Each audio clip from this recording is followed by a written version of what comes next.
Mr. Gensler, there are areas on which we do see eye to eye, like the need to disclose climate change risk or the need to understand the immense implications of the unfolding AI revolution.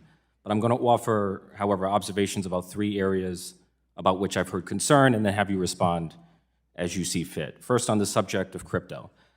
The lesson learned from the collapse of FTX is that companies that bear the characteristics of FTX, offshore, deregulated, over-leveraged companies, have the greatest risk of losing customer funds.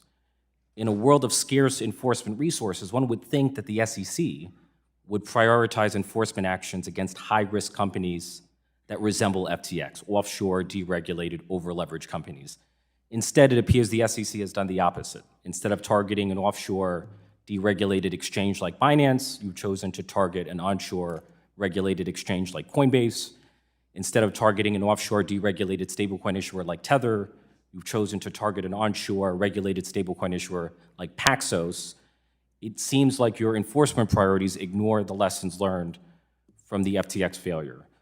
Second, on the subject of equity market structure, if a broker sends a retail order to an exchange, the broker would be in compliance with your proposed rule. But if the broker sends the retail order flow to an off-exchange wholesaler, the broker would be out of compliance with your proposed rule, even if the wholesaler is offering a better price than the exchange. And therein lies what seems to be the perversity of the proposed rule. It strikes me as perverse to tell a broker that you cannot send retail order flow to the wholesaler who is offering a better price and therefore a better execution.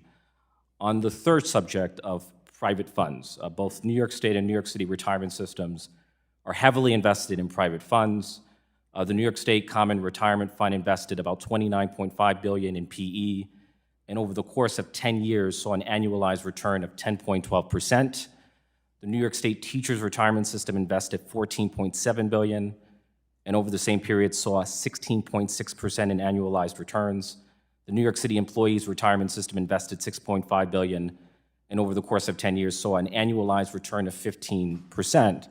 So when I see returns as high as 16.6%, which seem impressive, there's a question that comes to mind: does the SEC risk fixing what ain't broken? So those are 3 observations, and you're free to respond.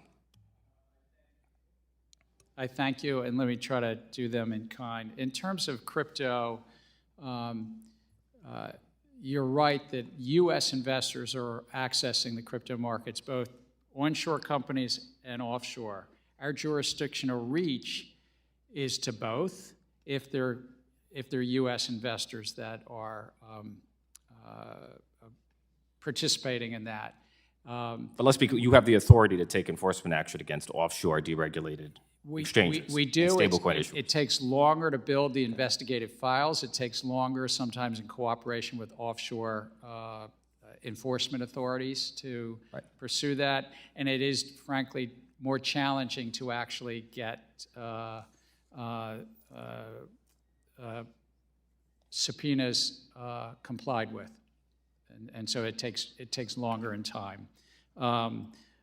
In terms of your second area about the efficiency in the capital markets, one area is these individual investors and individual investors placing, as you described, these market orders.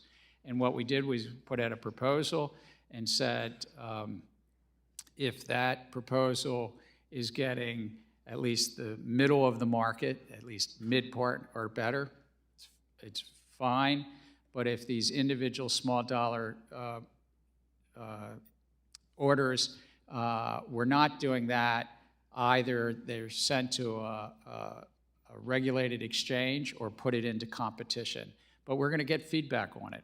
And it's one of the 4 rules we put out. It might be the one that I think we've gotten 5,000 plus comments on already.